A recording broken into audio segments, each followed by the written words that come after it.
Gimana?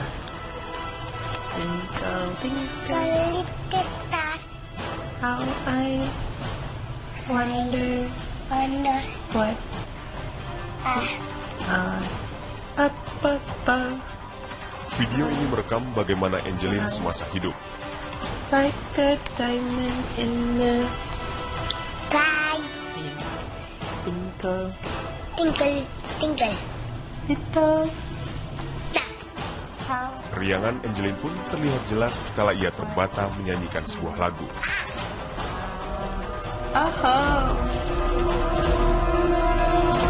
Namun kini tak ada lagi tawa serta canda Angeline.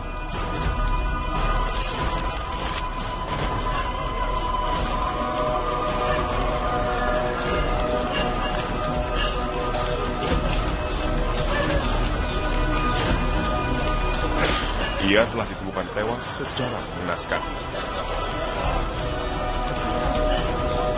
Kini misteri hilangnya Angeline terjawab sudah.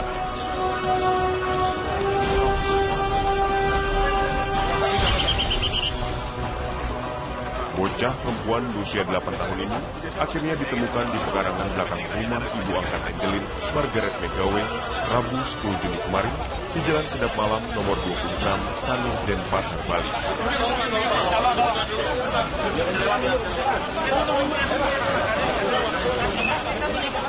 Angeline ditemukan terkubur di kedalaman 1,5 meter dan tertanduk sampah. Berada di samping pohon pisang bersebelahan dengan kandang ayam.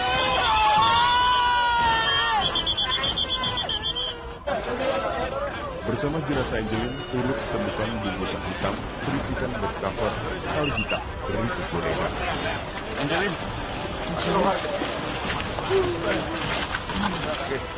terkuaknya penemuan jenazah korban mengurai tanya siapa yang tega membunuh bocah malang ini.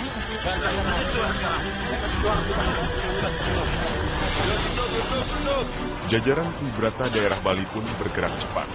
Kurang dari 24 jam sejak ditemukannya jenazah Angeline, tersangka mulai terungkap.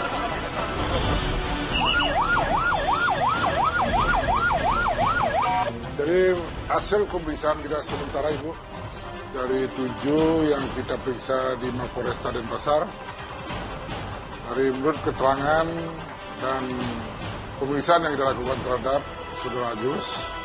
Saudara Agus telah melakukan kekerasan terhadap anak sehingga menyebabkan saudari Angelina meninggal dunia. Agus ini adalah bekas pembantu daripada Ibu Margaret. Pengakuan tersangka turut menyibak tabir penyebab tewasnya Angeline, termasuk korban yang pernah mengalami kekerasan seksual di semasa hidupnya hingga kemudian tewas di tangan tersangka. Agus telah pernah melakukan perbuatan yang tidak senonoh terhadap Angeline. Artinya takut ketahuan sama ibu angkat atau orang lain, sehingga hal tersebut terjadi. Jadi pengakuan Saudara Agus mendorong kepalanya Angel sampai terhantuk di lantai, sehingga mungkin karena dia pikir tidak keras, ternyata keras, sehingga Angeline sudah tidak bernapas lagi. Setelah dicek, ternyata Angeline sudah meninggal.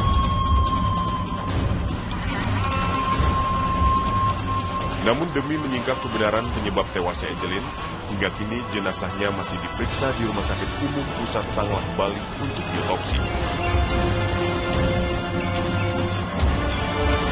Dalam pemeriksaan awal di tubuh korban dipenuhi luka memar sekujur tubuh dan sudah tewas sejak 3 pekan yang lalu.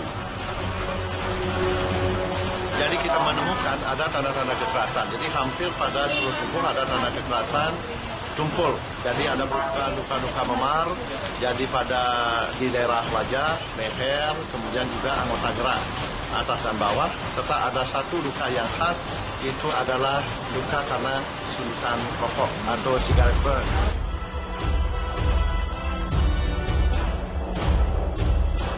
Ya, hilangnya Angeline memang sempat mencuri perhatian khalayak umum, khususnya masyarakat Pulau Dewata. Pihak yang mengenal Angeline pun larut dalam kesedihan. Derai air mata pun tercurah saat diketemukannya Angeline dalam keadaan tak bernyawa di rumahnya sendiri.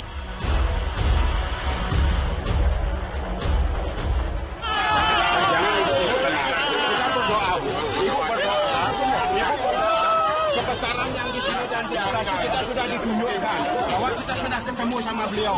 Nah sekarang kita doakan dia gitu ya. Ya, tanya ibu seperti itu.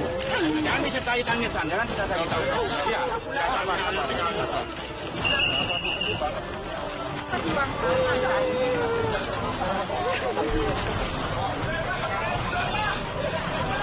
Kasus tewasnya Angeline hingga kini masih ditangani oleh pihak berwajib daerah Bali.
Video ini menjadi saksi bagaimana Angeline kecil belajar alat musik piano.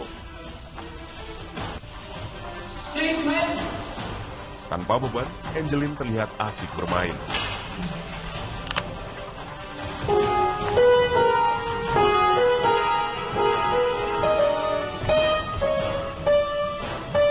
Namun kini piano tersebut hanya menjadi saksi sosok manis Angeline.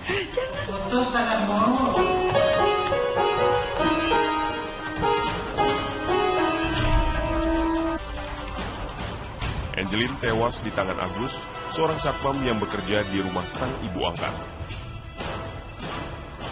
Kalau seharian sih anaknya pendiam sih. Kalau aku sih nggak terlalu sama anak ya, fokus sama pekerjaan aja di belakang. Kalau selain itu anaknya sih nggak pernah kemana sih, main aja dia di sini aja. Main di dalam kan nggak di luar? Iya nggak di luar, di depan sini aja. Depan mobil. Terus di situ aja. Setelah itu main masuk kembali dia. Oh gitu. Jadi masuk sama ibunya. Termasuk tertutup ya orangnya?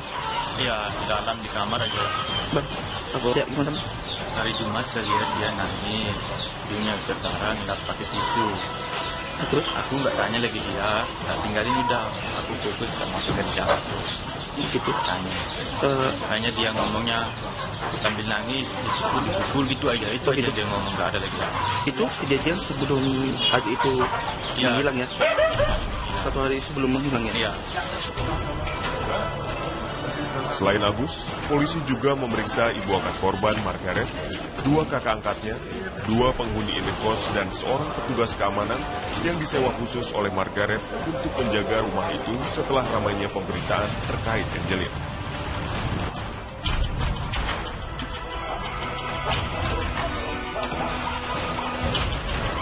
Awalnya berbagai spekulasi seputar hilang dan tewasnya Angeline sempat merebak.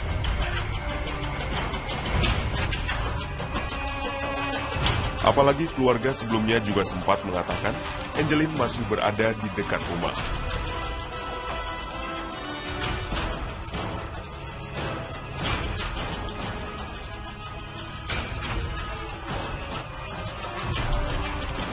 Sampai sekarang beritanya belum tahu ibu. Pokoknya ada bayangan nih, pokoknya dekat-dekat sini.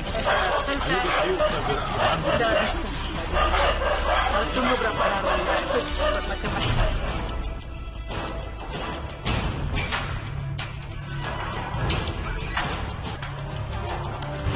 Kecurigaan polisi juga diperkuat dengan keterangan wali kelas Angelin yang menjelaskan kondisi Angelin di sekolah.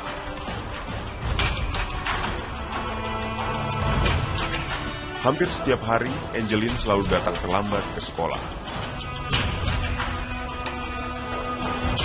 Angelin beralasan harus lebih dulu memberi makan hewan ternak. Tak hanya itu, menurut pihak sekolah, penampilan Angelin kumuh dan bau tak sedap. Bahkan Angelin yang duduk di kelas 2 sekolah dasar ini sering tertidur saat jam pelajaran. Bahkan yang lebih mengagetkan, salah satu orang tua murid pernah melihat luka lebam di tubuh Angelin. Informasi dari keponakan saya, waktu dia memandikan Angelin, dia menemukan di badannya itu lebam-lebam, ya, menemukan lebam-lebam di badannya. Nah, lalu saya tanya kepada keponakan saya sendiri, kenapa kamu tidak bilang sama Wak pada waktu itu? Dia bilang, takut, tak berani. Tak jauh berbeda dengan pengakuan pihak sekolah. Tetangga sekitar rumah pun mengaku sering mendengar tangisan Angelin. Namun mereka tidak mengetahui penyebab Angelin menangis. Kalau marah-marah terus anaknya nangis itu jam malam. Iya, jam malam kan. Wah, nggak tahu. Tadi pukul tabja itu nggak tahu saya. Kan di dalam rumahnya sana. Saya nggak mau. Ikut cawe-cawe terus. Kan dikira peduli apa ini anak saya kan. Nggak enak saya kan. Pengamat psikologi forensik Reza Indragiri meminta semua pihak berhenti melakukan berbagai spekulasi tentang kasus terbunuhnya Angelin. Polisi sedang melakukan penyelidikan, pemeriksaan para saksi, termasuk mulai menyingkap tabir tersangka yang terlibat dalam tewasnya korban. Kalau memang tujuan kejahatan ini adalah kejahatan instrumental, yaitu mendapatkan manfaat finansial, kenapa harus sampai menganiaya? Angelin masih kecil, ambil saja hartanya, Angelin tidak akan bisa melakukan perlawanan apapun. Satu. Yang kedua, wah ini tampaknya pelaku memang ingin tidak lain tidak bukan menghabisi nyawa Angelin. Pertanyaan besar juga, kalau memang tujuannya adalah semata-mata ingin menghabisi Angelin, kenapa dia harus tinggalkan sekian banyak jejak, sekian banyak bukti kekerasan? Bukankah bukti-bukti itu, tanda-tanda kekerasan itu, akan bisa menggiring penegak hukum untuk mencari tahu siapa sesungguhnya pelaku? Itu yang kedua. Yang ketiga, orang juga berpikiran bahwa, wah, tampaknya Angelin ini bisa jadi sudah menyusahkan keluarga sedemikian rupa. Ditambah lagi Angelin mendapat perlakuan yang tidak semenggah, harus ke sekolah 6 km bolak-balik dan seterusnya. Ternyata juga bisa dipatahkan oleh pihak keluarga. Dan diketahui lewat hasil pemeriksaan dokter forensik, ternyata di tubuh Angelin ditemukan bukti kekerasan seksual. Siapa kira-kira yang melakukan tindakan kekerasan seksual terhadap Angelin? Tidak lain tidak bukan adalah orang dengan jenis kelamin laki-laki. Jelas, laki-laki itu adalah laki-laki yang memiliki akses untuk bertemu dengan Angelin, laki-laki yang bisa masuk ke dalam ruang privat Angelin.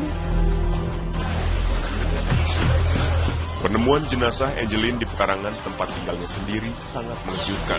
Apalagi dari hasil pemeriksaan, ditemukan banyak luka di tubuh Angelin. Buka pintunya, Angelin, udah datang. Angelin.